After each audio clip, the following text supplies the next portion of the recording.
본 방송에서 제공하는 부동산 정보는 투자 판단에 대한 조언입니다.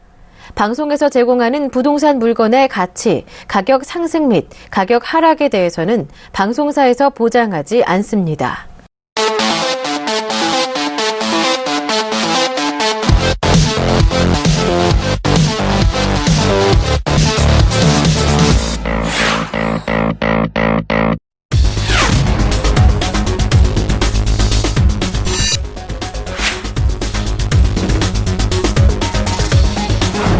투자 방향성이 전혀 안 보이시죠? 그런데 한번 강한 돌이켜 한번 생각해 보십시오. 97년, 98년 IMF 왔을 때, 2008년 서프라임 모기지 왔을 때, 2011년, 10년, 11년 유럽발 재정위기 왔을 때 부동산 투자의 원칙은 뭡니까? 부동산 지대 상승이 가능한 지역에 투자를 해야 된다. 직주 접근이 용이해야 된다. 일자리가 몰리는 지역에 투자해야 한다. 우리 국민 세금 갖다가 산업은행이다, 국책은행이다 라는 이유로 왜 그렇게 많은 돈을 늘 시청자 여러분 안녕하십니까? 이진우의 부동산 리더 10년 동안 저와 같이 공부해 나가면 상위 10%에 들어갈 수 있는 알찬 정보 드리는 프로죠. 이진우의 수익을 말하답니다. 요즘처럼 경제 상황이 불확실할 때 투자 방향성이 전혀 안 보이시죠? 그런데 한번 강한 돌이켜 한번 생각해 보십시오. 97년, 98년 IMF 왔을 때, 2008년 서프라임 모기지 왔을 때, 2011년, 10년, 11년 유럽발 재정위기 왔을 때 마치 내일 지구에 종말이 오는 것처럼 대한민국 호가 당장 침몰하는 것처럼 호들갑을 떨고 걱정을 많이 했었죠. 물론 충격이 컸죠. 굉장히 데미지가 컸지만 그래도 그 안에서 또 다른 누구는 투자 게임에서 돈을 잃는 게임을 하는 분도 있고 어떤 분은 돈을 계속 잃는 게임을 하는 분도 있죠. 저희 이진우 수익을 말하다 같이 하는 저희 시청자 여러분들은 이기는 게임 하자고요. 이기는 게임 하려면 제가 항상 말씀드리는 것처럼 일단 원칙을 꼭 세우시기 바랍니다. 부동산 투자의 원칙은 뭡니까? 부동산 지대 상승이 가능한 지역에 투자를 해야 된다. 직주 접근이 용이해야 된다. 일자리가 몰리는 지역에 투자해야 한다. 라는 원칙을 지킨다면 부동산 투자만큼 요즘처럼 불확실성이 강한 시대는 확실한 투자 자산은 없을 것이라고 저는 장담합니다. 자, 이진우의 부동산 리더 1.0 대기 프로젝트 바로 시작해 보도록 하겠습니다. 자, 이진우의 부동산 리더 1.0 바로 시작해 보도록 하겠습니다. 저번 주에 중요한 일들이 많았죠. 그런데 우리가 가장 일단 관심 있게 봐야 될 부분이 바로 기준금리 인하죠. 뭐 다 매체를 통해서 보셨습니다. 사상 최저입니다. 1.5%에서 6월에 기준금리를 1.25%로 0.25% 내리게 된 거죠. 뭐 내린 상황은 여러 가지 이유가 있겠죠. 딱 하나 일단 내수경기 불황이죠. 내수경기 불황인 이유가 가장 큽니다. 그리고 지금 우리나라 내부적으로는 뭐 다 알고 계시지만 구조조정의 해운과 조선의 아주 폭탄입니다. 폭탄. 뭐 우리 국민 세금 갖다가 산업은행이다, 국책은행이다 라는 이유로 왜 그렇게 많은 돈을 늘 정권 바뀔 때마다 항상 이런 식이었죠. 예전에 현대 그랬죠. 지금 대우 마찬가지죠.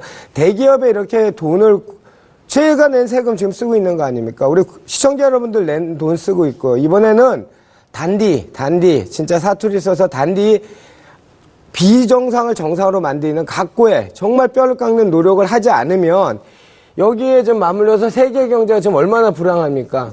굳이 말 안 해도 지난주에 발표된 세계 경제가 요동칠 만한 사건들이 발표가 여러 가지가 됐었죠. 국내에서는 신공항 문제가 발표됐었고 세계 경제는 영국의 브렉시트가 발표가 됐었고 이 세계 경제가 지금 완전히 회오리입니다. 회오리. 이런 상황에서 국내 경기를 잡을 수 있는 방법은 뭡니까? 내수 경기 활성화시켜야 되는데 내수 경기는 외적인 요인 없이는 우리나라처럼 펀더멘탈이 약한 국가에서는 수출 국가에서는 설 수가 없습니다.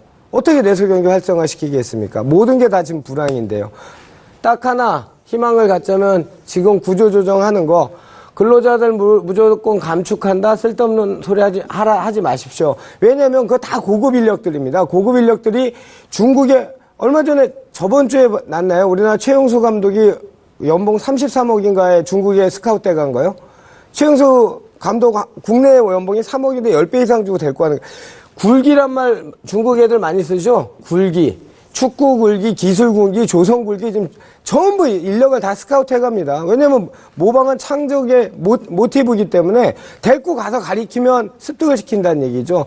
지금 경제, 기술, 세계적으로 유명한 게임 업체 텐센스인가? 거기서 전부 인수했죠. 지금 중국, 미국 이 경제 대국 두 싸움이 굉장한 가운데 세계 경제가 지금 큰 회오리가 몰아치고 있는 이때 더 이상 어쨌든 결과로 봤을 때는 선제적으로 금리 인하를 한국에서 잘한 거죠. 일단은 더 한 번에 내렸으면 하는 바람이 있었는데 정책을 결정하는 분은 그렇지 않나 봅니다. 어찌됐건 간에 이런 요인들이 굉장히 중요하지만 우리 시청자들한테 직접적으로 다가올 수 있는 중요한 문제는 뭡니까? 내 자산 어떻게 지킬까잖아요. 그래서 일단 결론은 이렇게 됐어요. 유동자산보다는 부동산으로 일컬어진 부동자산이 이런 상황에서는 훨씬 안정적인 자산이라는 말이 역설적으로 가능해진다는 얘기죠. 모든 부동산은 아니죠, 단. 자, 어떤 부동산을 우리가 택해야 되는지 저와 같이 공부하면서 많이 배우셨죠? 계속 알아나가 보겠습니다. 기준금리가 인하됐고요. 지금 유동자금이 930조라는데 이게 지금 1000조라고 얘기합니다. 저는 1000조가 어느 정도 규모인지 잘 모르겠습니다. 하여튼 이 1000조란 돈이 지금 갈 데가 없습니다. 내 마음 갈 곳을 잃습니다. 완전히. 지금 돈이 갈 곳이 없습니다. 세계 경제 불확실하죠. 국내 경기 불확실하죠. 그러니까 나는 돈이 있는데 이 돈을 어디다 넣을지 갈팡질팡하는 거죠. 이게 원래는 저금리 영향이면 부동산으로 가야 되는데 이 부동산이 지금 기형을 나타내고 있죠. 어떤 기형이죠? 지금 부동산 중에서 재고주택 시장은 거의 안 움직이고 이 분양시장, 제가 늘 말씀드리죠. 이 분양시장의 분양권이란 거는 투기 수요가 많이 가미된 단타족이다. 이 단타족은 외부의 어떤 충격이 있다면 굉장히 큰 영향, 큰 애물덩어리가 된다. 이렇게 보시면 됩니다. 이 지금 저금리가 정상적으로 가던 게 세계 경제 불확실하다 보니까 전부 단타족 지금 분양시장으로 갔습니다. 난리가 났습니다. 매체마다 심야의 불화성을 이루는 다산 신도시, 미사 강변 도시 난리 났습니다. 오피스텔, 아파트 종류 불문하고 이 분양권 시장에만 지금 투기 소요가 다 몰려들어갔습니다. 재건축엔 그렇게 못 들어가죠. 단위가 크니까. 이 분양권 시장은 소액이 가능한 거죠. 그래서 이런 기형적인 지금 부동산 과열 현상이 나타나는데 이거 큰 문제입니다. 그리고 7월부터 예정인데 아파트 집단대출 규제한다고 하죠. 이렇게 되면 규제하게 되면 분양권 단타족들 엄청난 영향이 미칠 겁니다. 제 프로를 보시는 우리 시청자들은 정상적인 투자를 하셔서 이기는 게임을 하자고요. 설사 그것이 알려진 거와 같이 수익이 높지 않다 하더라도 꾸준히 오래 갈 수 있는 투자. 주식으로 얘기하면 가치 투자죠. 금융사에서 얘기했던 10년 가치 밸류 이런 식으로 가치 있는 부동산, 그 부동산은 수익을 안겨주기도 하지만 나중에 막대한 기쁨을 안겨줄 수 있는 지역을 선점할 수 있는 어떤 해안, 그걸 가질 수 있는 방법은 바로 저희와 같이 끊임없이 공부하면서 실천하는 그런 방법밖에 없습니다. 이거는 다 부동산과 주식시장을 유입했는데 이 주식시장 난리 났습니다, 지금.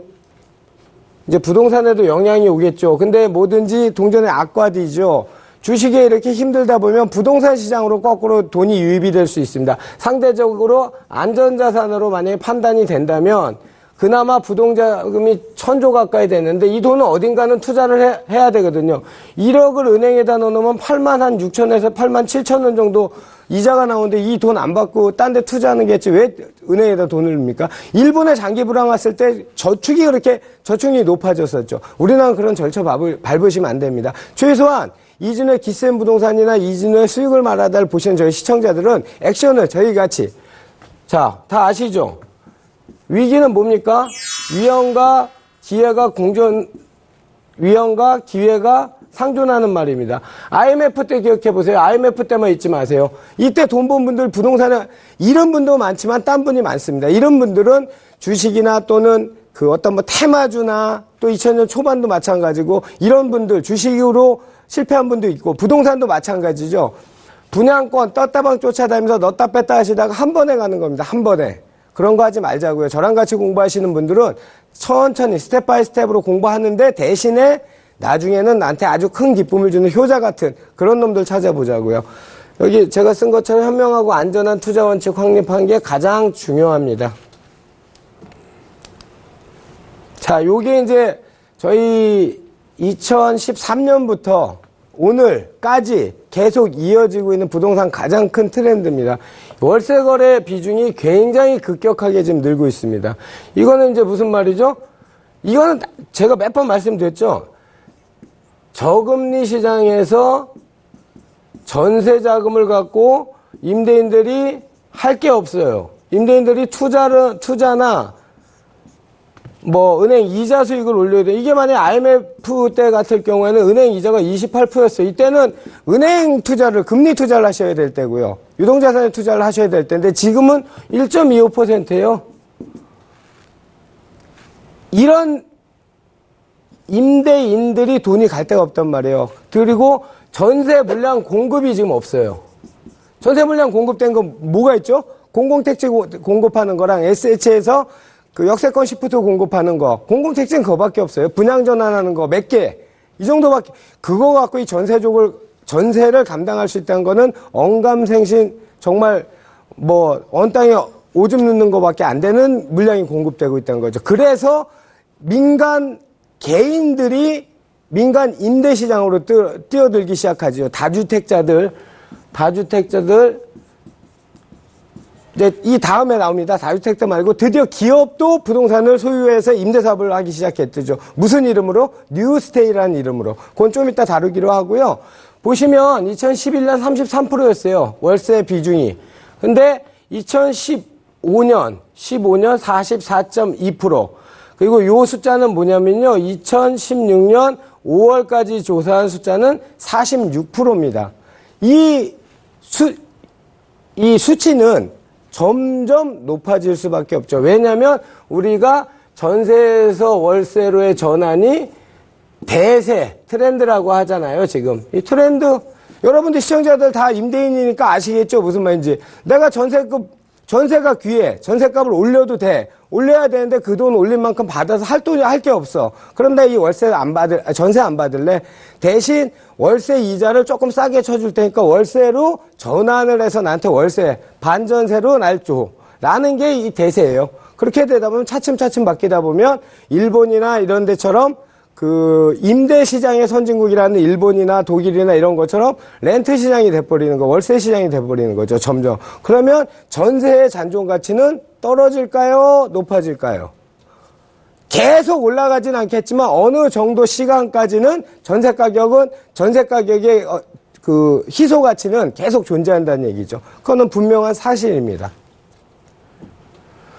자, 하여튼 전국 월세 거래 비중이 지금 이렇게 늘고 있는 요런 추이를 보면서 다음으로 넘어가겠습니다.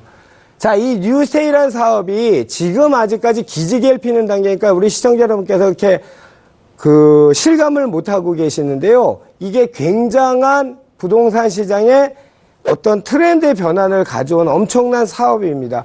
이거는 정부에서 지원을 하고 대기업 건설사들의 이해가 맞아떨어지는 사업입니다. 왜냐? 지금 분양시장이 작년 말에서부터 올해까지 지금 이렇게 좋지만 이 분양시장이 계속 간다는 보장 없어요.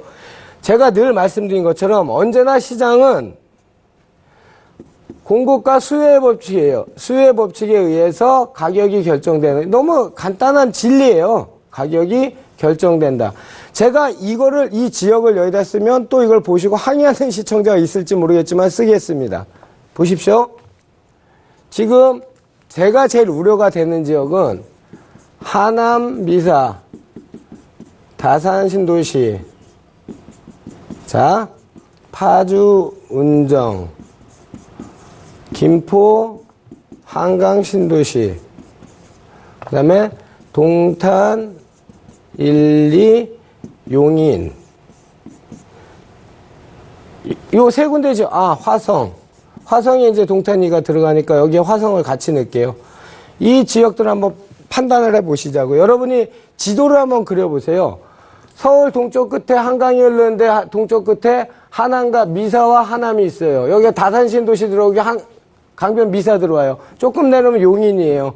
조금 내려오면 동탄 1, 2예요. 파주 운정은 파주 운정 있고 한강 신도시 있고 신도시들이 어마어마한 메머드급 신도시들이 3개, 4가 이렇게 중첩되어 있는 거죠. 물론 호재들도 많습니다. 어떤 호재들이 있죠? KTX나 GTX나 전철 뭐 여러 가지 호재들이 있습니다. 그런데 삶의 질의 측면에서 이 집값들이 월등히 싸서 주변 환경이 월등히 좋아서 인서울, 서울의 도심에 직장을 갖고 있던 분들이 전세가 올라서 빠지는 수요는 한계가 있다는 거죠. 물론 서울시 인구가 1000만에서 떨어진다고 얘기가 들리죠. 이 떨어졌어요. 왜냐하면 작년 올해 초에 이어서 급격한 전세가 상승 때문에 지쳐서 전세난민 엑소더스가 이루어졌기 때문에 매체에서 발표도 그렇게 나왔었죠. 그런데 보시자고요. 이렇게 신도시가 2개, 3개 중첩되어 있고 이렇게 많은 공급이 되는 지역에 이 수요가 다 찰 거라고 믿습니까? 생각하십니까? 아닙니다. 모든 그 자료를 보셔도 지금 뭐 지방시장은 겨울이고 서울 수도권은 이제 여름쯤 왔다 이렇게들 얘기하는데요. 제가 기센 부동산 제 프로에서도 말씀드렸습니다. 이 지역이 전체가 다 좋은 건 아닙니다. 단 서울은 일단 공급량 자체가 멸실 대비해서 공급량 자체가 적습니다. 그래서 상대적으로 리스키하지 않습니다. 그런데 수도권 같은 경우에는 지금 분양시장 막 좋죠. 우리 시청자 여러분 다 달려가고 싶으시죠? 하지 마십시오. 얼마 안 갑니다. 제가 늘 말씀드린 것처럼 우리 제 프로를 보는 시청자분들이 그 떴다방이나 이런 것처럼 아주 잽싸게 넣었다 뺐다 불법을 막 저지르고 자행하고 다운계약서 써야 되고 업계약서 써야 되고 이런 거를 편하게 행하시는 분들이라면 그렇게 하십시오. 그렇지만 투자란 거는 그것보다는 여러분들 갖고 계신 투자 자금이 어떤 돈입니까? 복권 맞아된 그냥 떨어진 돈 아니잖아요. 차곡차곡 모아놨던 너무 소중한 돈이기 때문에 그렇게 다운 쓰는 순간 전매 기간 내에 팔려면 어떻게 하면 복등기를 해야 되거나 다운 계약서를 써야 되거나 여러 가지 뭐 불법을 저지른 거예요. 사는 순간. 또 어떤 분은 이제 그러시겠죠. 야, 투자는 원래 그렇게 하는 거야. 좋습니다. 투자 그렇게 하는 겁니다. 하지만 저는 항상 부동산 롱텀으로 보자고 말씀을 드렸죠. 중장기로. 그랬을 때 지금 여러분들 하시는 만약 그런 분양권 전매 불법을 저지르신다면 이거는 제가 장담하는데 폭탄 돌리기입니다. 무슨 말이냐면 폭탄이 한 이만큼 돌아갔다 치자고요. 여러분이에요. 이게 시청자분들인데 다운이라는 걸 불법을 저질러서 쭉 문제가 없다가 왔다가 시간이 많이 지났는데 여기서 적발이 됐어요. 전부 폭탄입니다. 전부. 그러면 결국은 나한테까지 다 폭탄입니다. 결국적으로는 투자 성공한 게 아니라 루저가 되는 그런 의미로 말씀드린 겁니다. 꼭 원칙을 지키는 투자하시기 바랍니다. 다음 넘어가겠습니다. 자, 뉴스테이 사업 뭐 다 들어보셨죠? 이 뉴스테이 사업이 원체 우리나라 부동산 시장의 판도를 바꿀 것 같기 때문에 제가 다시 한번 말씀드리겠습니다. 중산층 대상 기업형 장기 민간 임대주택 이거랑 역세권 시프트랑 가장 큰 차이가 뭐죠? 역세권 시프트는 전세입니다. 전세. 이거는 월세입니다. 가장 큰 차이는 요겁니다. 요가 전세다 월세다. 또 시청자분 제가 팁 하나 드릴게요. 인터넷 같은데 이런 거 SH 장기 공급, 이렇게 특별 공급 이렇게 쳐보세요. 전부 다 그걸 취득할 수 있는 방법을 특별 공급을 받게 해준다? 다 거짓말입니다. 다 거짓말이고 다 불법입니다. 특별 공급을 받는다는 건 국가에서 SH에서 정해놓은 그 장애우나 군인이나 뭐 이런 식으로 특정 지원은 종류가 있는데 그 사람의 자격을 내가 사는 거예요. 맨날 신문에 나온 거 보셨죠? 임대 아파트 갔더니 벤츠가 몇 대 퇴거 조치하겠다. 왜 그런 험한 꼴을 당하십니까? 내가 내 주택을 사는데. 이 SH의 장기 전세는 말 그대로 소득분이 하위층의 분들이 조금 넓게 잘 지은 아파트에 전세로 살게끔 한 아주 좋은 제도입니다. 그래서 이번에 서울시 청년 행복주택이나 역세권 시프트 이거는 장기 공공주택으로서는 아주 좋은 정책이라고 저도 제 프로에서 늘 말씀을 드립니다. 근데 이거는 월세입니다. 월세. 자, 요게 더 큰 차별성입니다. 기존의 임대주택하고 틀린 거는 자, 보자고요. 이거를 짓는 대상은 건설사예요. 그러면 최소한 대기업은 아니더라도 일정 규모를 갖춘 중견기업 정도 된다 치자고요. 이 중견기업들이 분양 물량으로는 더 이상 승부를 못하겠다 판단을 한 거죠. 그래서 해외 수주를 하려고 애를 쓰는데 국내 뉴스테이라는 물꼬가 딱 터져버린 거예요. 건설 잔고가 계속 쌓이고 있는데 지어야 분양이 안 될 것 같고 재개발하는데 들어가야 분양이 안 될 것 같다고 생각을 했었는데 거기에 뉴스테이라는 사업을 물꼬를 딱 떠준 거죠. 얼씨구나. 이거는 집을 지어서 임대를 놓고 8년 동안 5% 이건 중요한 게 아니에요. 왜냐하면 거길 통한 후방밸류, 후방산업을 키울 수 있기 때문에 기업들의 또 다른 소득 모델원이 될 수 있기 때문에 기업들이 적극 참여할 겁니다. 그래서 아마도 올 하반기부터는 굉장히 많은 지금도 잔여 물량들이 굉장히 많이 쌓인 거로 알고 있고 특히나 인천 이번에 북가자종에 생긴 거 아주 몇 대 매일의 경쟁률인지도 모를 만큼 폭발적인 성과를 냈기 때문에 앞으로 뉴스테이가 들어온다면 당분간은 아니면 지속되게 이 붐을 일으킬 것 같습니다. 자, 뉴스테이를 할 수 있는 거는 도심의 공공부지나 LH 보유 택지 공급. 이제 이거는 점점 줄겠죠? 왜냐하면 택지개발 촉진법을 해서 대규모 택지를 지정하지 않는다고 했기 때문에 요거는 많이 이제 줄겠죠. 양이. 도심 공공부지는 민간 기업들이 들어왔죠. 여러분 이번에 보신 KT나 신한은행이나 하나나 자사가 보유하고 있고 전부 인터넷 모바일 뱅킹 하기 때문에 지점들이 많이 없어지는 거예요. 은행 지점은 대체적으로 어디 있습니까? 시내 중심가에 있죠. 그 중심가의 부지를 활용해서 이 기업들도 마찬가지예요. 이 기업들도 이제는 창구에서 하는 동전도 없어진다고 하고 이런 상황에서 은행을 규모를 감축을 해야 되는 시점에 이런 좋은 사업이 나온 거예요. 그래? 그러면 우리의 예를 들어 신한은행 같으면 신한은행 특정 은행을 얘기한 거 아니고요. 일단 예를 든 게 신한은행 한번 들어보자고요. 이런 부지가 있었는데 이게 지금 지점으로서 역할을 잘 못해. 그래서 팔까 하는 차에 뉴스테이를 줘도 돼. 그럼 신한에서는 어떤 또 회사를 만들겠죠. 임대관리회사를. 임대관리회사 만들어서 건설사 없어서 못 씁니까? 건설을 하는 거죠. 뉴스테이 사업을. 그러면 이 임대관리업 회사한테, 자회사한테 관리를 맡기는 거죠. 그러면 전체적으로 기존의 자산과 인력을 계속 활용을 할 수 있고 수익을 창출할 때 한다는 측면에서 기업들도 땡큐 하는 사업이 될 수밖에 없다고 생각이 듭니다. 자, 보자고요. 자, 이제 사업 다시 한번 알려드릴게요. 임대기간 8년 이상이고요. 전용 면적은 제한도 없고요. 임대권 시중 시세인데 이게 문제죠. 이게 아마 시 인근의 랜드마크 건물 시세로 잡을 거니까 과히 낮진 않다고 생각이 들어요. 어쨌든 또 연간 임대료 상승 5% 이내. 이 5% 너무 좋아하지 마세요. 요거는 복리입니다. 복리. 단리가 아니고 복리니까 꽤 많은 수치가 될 거고요. 만 19살 이상만 되면 청약 통장도 필요 없고 청약 기간도 필요 없어요. 그냥 청약 넣어서 되면 8년 이상 임대 줬다가 그 이후에는 분양도 할 수 있는 거죠. 근데 이렇게 되면 분양할 이유가 있겠습니까? 그냥 계속 임대 사업을 하면 저금리 시대 이런 것보다 좋은 게 어디 있겠습니까? 자, 보면 대상 부지는 도심 내 공공부지, LH 보유토지, 개발제한구역 해제지역, 재개발 재건축 정비사업부지, 소규모 사유지.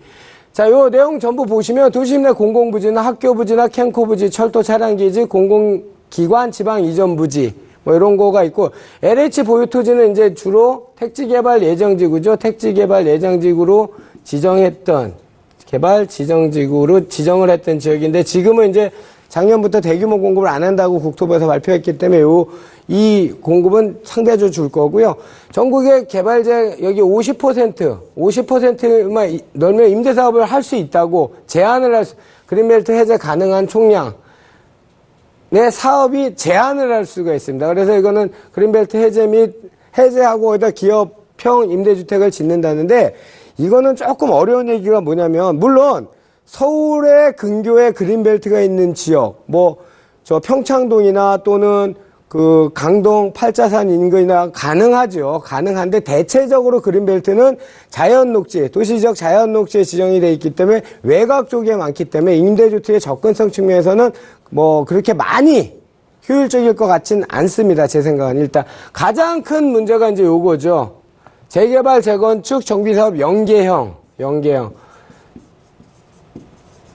이 얘기는 들어보셨죠? 이게 무슨 말이냐면 A 재개발 조합이 있어요. 이 조합을 딱 이제 그 관리처분 인가를 받고 설계가 나왔는데 총 물량은 2,000세대예요. 여기서 조합원 물량이 1,400세대예요.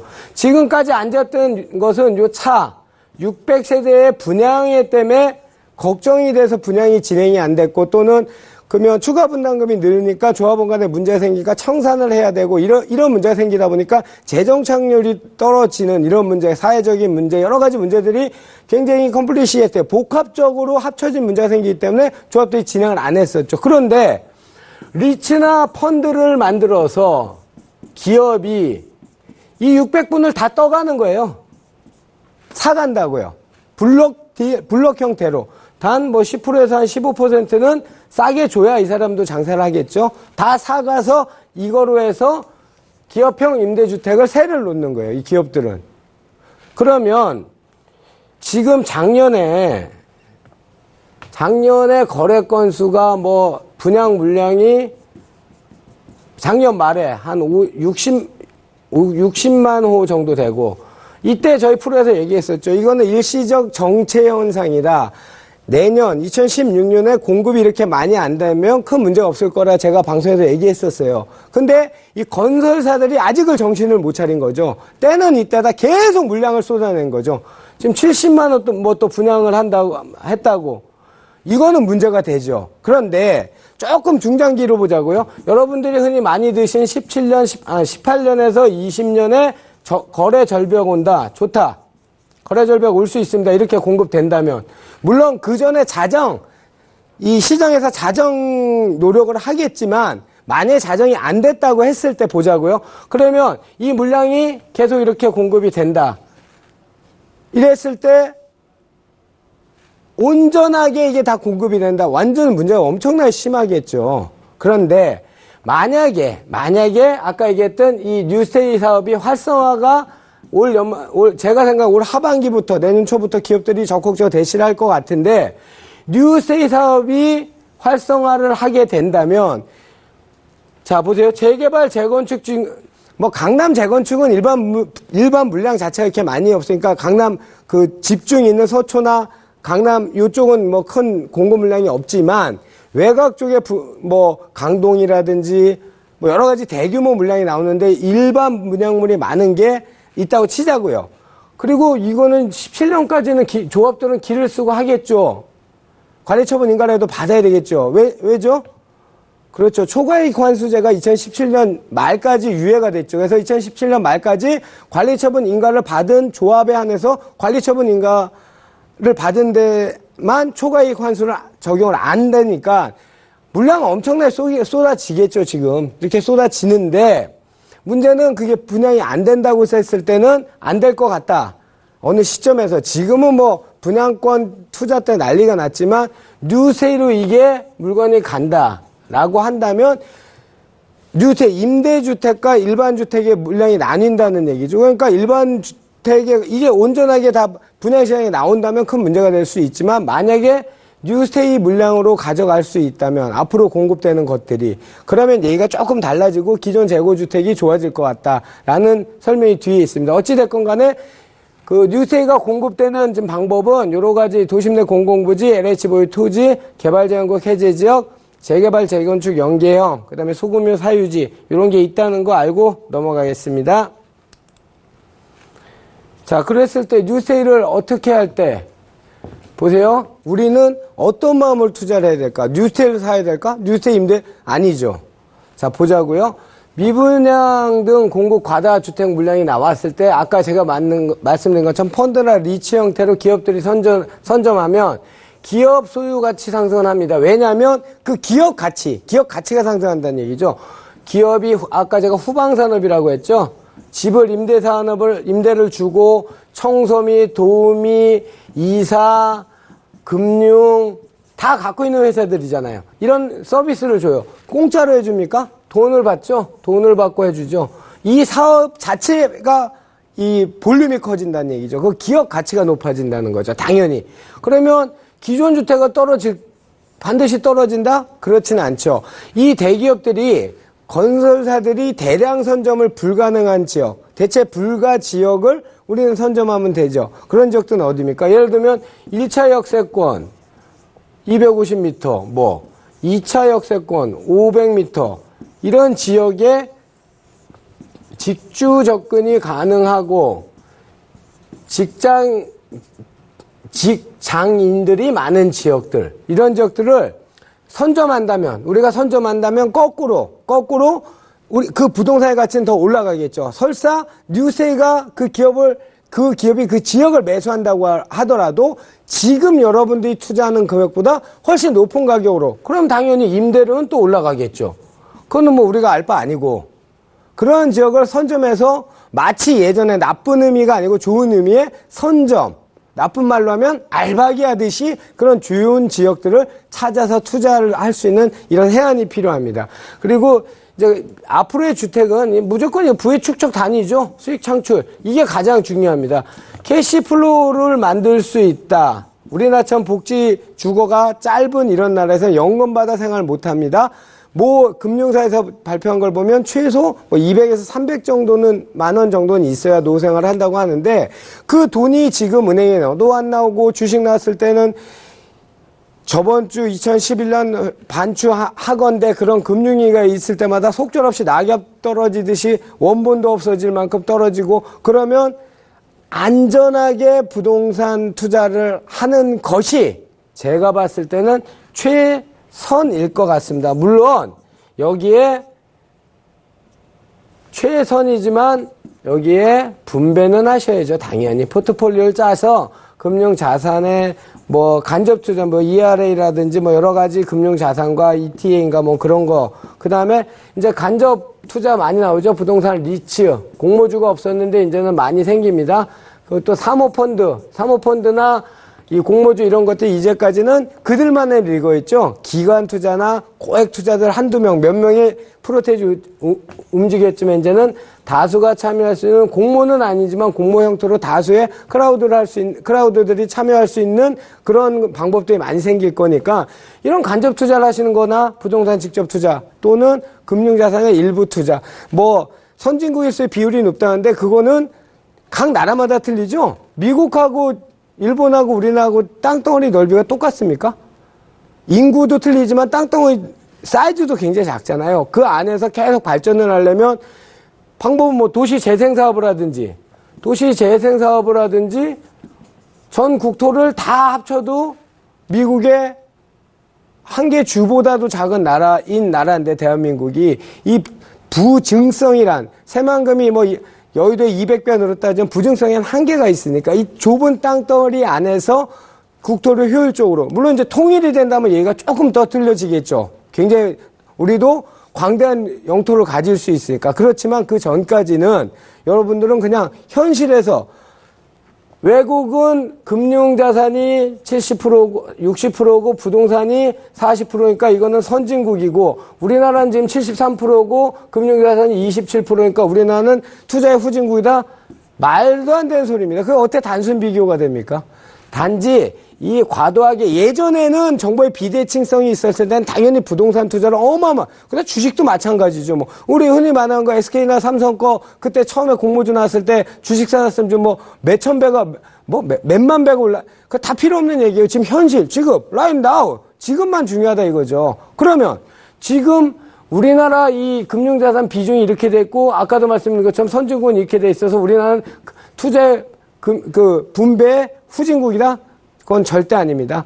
각 나라마다의 특성과 특이점이 있기 때문에 단지 이 비율의 조정이 필요하단 말은 전적으로 동의하지만 뭐 무조건 바뀌어야 된다. 아닙니다. 저는 부동산 투자, 수익형 투자, 그래서 캐시플로우를 만들 수 있는 투자, 이게 당분간은 외국에는 리츠나 펀드가 굉장히 많잖아요. 간접 투자도 많이 하고 금융자산 투자도 안정적인 투자가 많지만 우리나라에서는 아직까지는 직접 투자. 왜냐하면 간접 투자를 대한 그 어떤 수신행위를 하는 데 있어서 불신이 굉장히 컸기 때문에 공모를 못하는 굉장히 강한 법으로 기재부나 국토부에서 만들어놨던 선례가 있기 때문에 내 투자를 직접 투자를 할 수 있는 해안을 갖는 것보다 더 좋은 건 없습니다. 아무 부동산은 아니죠. 될 놈만 고르는 해안을 꼭 기르시기 바라겠습니다. 자, 뭐 이거 우리에게 미친 영향, 뭐 요거는 이제 이게 중요하죠. 임대주택은 그 전까지는 100% 국가 주도였습니다. 그 다음에 민간은 다주택자란 이름으로 마치 나쁜 짓을 한 사람 마냥 종부세나 여러 가지 세금으로 쳐 죽이려고 했었습니다. 국가에서. 그런데 2015년부로 임대주택을 민간이 주도한다. 기업이 드디어 주택을 소유해서 임대주택을 한다. 굉장히 큰 획기적인 변화가 시작된 해라고 꼭 기억하시기 바라겠습니다. 그래서 중산층 임대주택 거주 일반화, 뭐 중산층이라는 분이 우리 흔히 말하는 뭐 임대주택에 월세 뭐 500만 원에서 한 1000만 원 낸다. 많죠? 굉장히 큰 돈이죠. 근데 그 돈을 편하게 낼 수 있는 분들, 집 소유해서 머리 아파, 종부세 맞고 뜯어 맞고 지탄 받고 싫다 이거야. 그냥 나는 렌트비로 그냥 법인에서 임대든지 또 개인이 임대해서 나는 그 사는 비용을 내는 게 훨씬 편해. 이런 중산층들이 점점 늘어날 수 있다는 얘기죠. 그런 분들한테 뉴스테이는 그 마케팅 공략이 바로 그 중산층한테 공급하는 그런 주택이 되겠습니다. 전세가 비율주의 뭐 이런 거는 쭉 보시면 아시죠? 지금 전세가고 난리가 났습니다. 그래서 전세의 잔존 가치는 영원하리라는 아니고 최하, 제가 여기서는 나중에 이제 제 프로가 틀리면 확인해 주세요. 2020년까지는 쭉 지속입니다. 그러면 전세를 살다가 반월세 사시는 분들은 월세로 갈래? 힘드니까 자가주택 만들래? 이거는 여러분들이 판단을 하세요. 그런데 제가 저번에도 말씀을 드렸는데 이제 경영연구소에 있는 그 연구 책임연구위원하고 소주를 한 잔 먹으면서 이 얘기가 나왔었어요. 그래서 저는 예전에 선배들 아버지 세대에서 얘기하면서 그래도 결혼이라는 그 어떤 사회에서 성인의 모습을 갖춘다. 이제 결혼을 해서 아이를 낳고 했을 때는 그래도 내 집 한 채는 마련하고 나서 투자를 해야 되는 거 아니냐 했더니 그 책임 연구원 얘기는 왜 꼭 집을 사야 됩니까? 아닌 것 같습니다. 너무 비싸고 돈도 없습니다. 그냥 렌트해서 살다가 내 취미활동 하면서 돈 쓰고 좋은 차 사고 좋은데 여행 다니고 때마다 해외여행 다니고 그냥 이렇게 살다가 그냥 그러니까 저축이란 개념보다는 그냥 렌트해서 돈을 쓰는 개념으로 살다가 그러다가 이 세상 뭐 이렇게 되면 되지 않겠습니까? 그러니까 제가 이제 40대 후반이고 그 친구가 30대 후반, 40대 초반인데도 불구하고 이렇게 생각 차이가 틀려요. 그러니까 지금 우리 시청자 여러분, 이 전세란에 비춰서 전세를 많이 올려달라고 하는데 그거를 월세, 반전세로 돌린다고 하는데 아휴, 난 집을 사야 되겠다 생각하는 분은 제 의견에 동의하시는 분이고 집을 안 사도 된다고 생각하시는 분은 아까 제가 했던 그 모 책임 연구위원회 동의를 하신다는 그렇게 편나누기를 하셔도 돼요. 왜냐하면 저는 모든 투자는 왜냐하면 자꾸 왜냐면을 한대요. 이 집이란 거는 단순히 주거라는 목적보다는 내 집, 자가라는 어떤 그 안식감 또는 뭐 안도감 뭐 이런 말로 표현될 수 있는 무형의 것, 무형의 나한테 오는 에너지가 굉장히 크다고 저는 늘 생각하거든요. 그래서 우리 아이들 참 그 얘기는 들으셨죠? 제가 그 광명에 있는 분 상담을 해줬는데, 광명에 이제 안양천이 흐르고 이쪽 광명 쪽인데, 아파트인 동네랑 이쪽 우리가 흔히 얘기하는 빌라 동네에 있는 데랑 학교에서 모임이 틀리답니다. 모임이. 그렇게까지 아직까지 우리 사회를 지배하고 있는 거는 집에 대한 가치입니다. 가치. 하이와 로에 대한 가치 평등이 되는데, 뭐 어찌됐건 간에 지금 전세가 얘기에다 이상한 얘기가 나왔는데요. 전세가가 상승할 경우에는 시장 에너지가 축적되고, 매매가가 상승할 때는 시장 에너지가 방출하고, 이제 이거는 흔히 하는 소리고, 또 어떤 분들은 봄, 여름, 가을, 겨울로 표현하더라고요. 이거는 패턴이니까. 이거는 우리나라 주택시장이 들어온 패턴입니다. 단 전세시장이 이렇게 급격한 건 상상을 못했고, 이런 저금리가 지속될지는 아무도 모르는 상황에서 이 패턴은 계속 번복이 됐던 거죠. 그러니까 정도 차이가 계속 있었다는 얘기죠. 지금은 수도권과 서울은 여름으로 표현을 하고, 그러니까 올라가는 추가 여력이 아직 많이 남아있고, 지방은 가을, 늦가을이라 표현하는 분들이 있고, 많이 올랐었잖아요. 2011년, 12년부터 한 4, 5년 계속 지방시장은 분위기가 계속 좋았었잖아요. 그래서 그 지방에 투자했던 분들은 분명히 이제 집단대출 시작되고 하면 조금 주의하실 필요 있다는 거 다시 한번 말씀드려서 다시 한번 각인시켜서 꼭 생각하시기 바라겠습니다. 자, 이제 전세가입니다. 이게 이제 제가 이제 갭 투자를 말씀드리려고 하는 거예요. 갭 투자. 아유, 오늘 할 게 너무 많은데 앞에 열을 내다 보니까 한 번 더 나눠서 해야 되겠네요. 매입가 전세가 차이가 주로 토기 투자 비용이 낮은 거를 보통 갭 투자, 최고 갭, 차이를 줄이는 투자를 갭 투자라고 하는데, 당연히 실투자 비용이 적게 들면 투자 수익률 상승한 건 뭐 이건 초등학생들도 아는 거죠. 그래서 나타난 게 전세가 비율 순위와 수익률 순위를 KB국민은행 자료를 받아서 그 제풀에 나왔던 아기곰이라는 그 경제 전문가가 있는데요. 그분 자료와 제 자료를 합쳐서 만든 자료입니다. 자, 보세요. 이 X축, Y축은 수익률 순이고요. 이쪽 X축은 전세가 비율이에요. 그러니까 전세가 비율이 높다는 거는 이쪽으로 가야 되는 거죠. 숫자가. 높은 게 동작, 뭐 도봉, 강서, 서초와 광남은 22, 24이니까 낮은 거죠. 근데 수익률 순위는 보시면 동작이 4위, 요게 4등 라인이거든요. 서초는 2등, 강남은 3등이에요. 그러면 전세가 비율이 낮다고 수익률이 낮은 건 아니죠. 그죠? 근데 자, 그래서 그런 면으로 갭 투자라는 걸 보여드리겠습니다. 매매가 5억 원짜리를 전세금 4억을 넣었을 때 비율은 80%, 실투자는 1억 원이죠. 이거는 전세가 비율 투자고, 2억 원에 70% 하면은 1억 4천만 원, 6천만 원 투자하는 거죠. 그래서 무엇을 말하고 싶냐면, 전세가 비율이 높은 곳보다 갭이 적은 곳에 투자하는 게 이 갭 투자예요. 이게 바로 무피 투자라고 하는 거예요. 이게 한 3년 전부터 인터넷에서 특히 젊은 층들, 부동산을 처음 취득하는 분들이 마치 선풍처럼 1억에 집 10채 사기 막 난리 났었죠. 아무도 책임을 안 지는 그런 허무맹랑한 근거 없이 단지 갭이 작다고 무조건 부동산 사는 그런 공투 같은 모임들이 굉장히 횡행했었어요. 그게 왜 문제인지 보시죠. 이 갭 투자는 무피 투자예요. 무피는 나는 피를 하나도 안 흘리겠다네요. 무피. 그래서 무피예요. 근데 원리는 그렇습니다. 갭이 적은 곳에 비용이 적게 들기 때문에 투자 수익률이 상승한다. 그래서 1억 자금으로 5채, 10채 사면 돈을 오를 것이다라는 가정이죠. 이거는 잘못된 가정이죠. 왜냐? 이 갭 투자라는 게 아까 요 앞에서 보신 것처럼 갭 비율이 작을수록 투자 수익률이 앞으로 한번 돌아가 볼까요? 자, 보시죠. 이게 수익률 순이죠. 이거는 갭 비율이에요. 전세가 비율. 그러니까 갭 차이죠. 서초 같은 경우에는 갭 차이가 20이에요. 22. 그러니까 전세가가 굉장히 낮다는 얘기죠. 갭이 크다는 얘기죠. 근데 수익률은 몇 위예요? 3위죠. 강남은 24위예요. 그러니까 갭이 크다는 얘기죠. 근데 수익률은 3위예요. 그런데 보시면 중량구 같은 경우에는 이렇게 보시면 8위예요. 8위. 그러니까 갭 차이는 8위인데 수익률은 몇 위예요? 23위예요.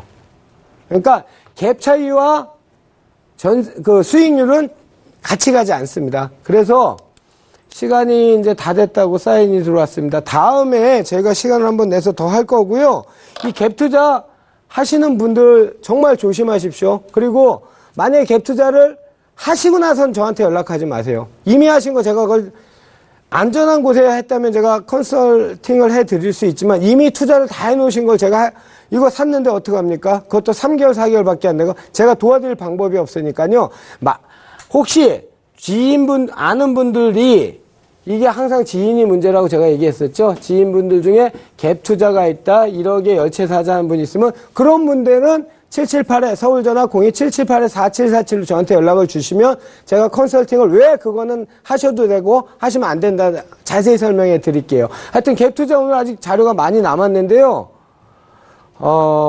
시간이 없어서 안 될 것 같아요. 그래서 또 제가 매주 목요일 1시에 남부터미널에서 그 세미나, 불규칙 불특정 시청자를 대상으로 세미나 아니고요.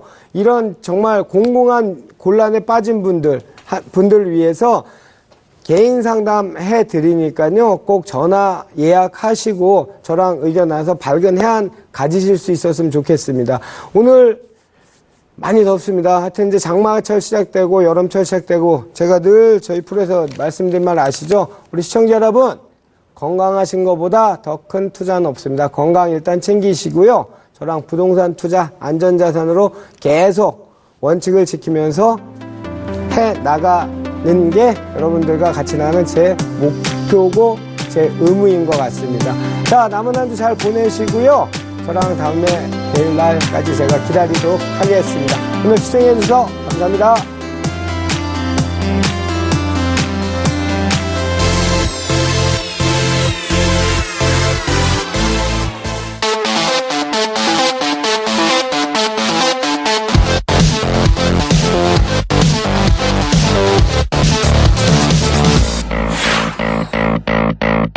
본 방송에서 제공하는 부동산 정보는 투자 판단에 대한 조언입니다. 방송에서 제공하는 부동산 물건의 가치, 가격 상승 및 가격 하락에 대해서는 방송사에서 보장하지 않습니다.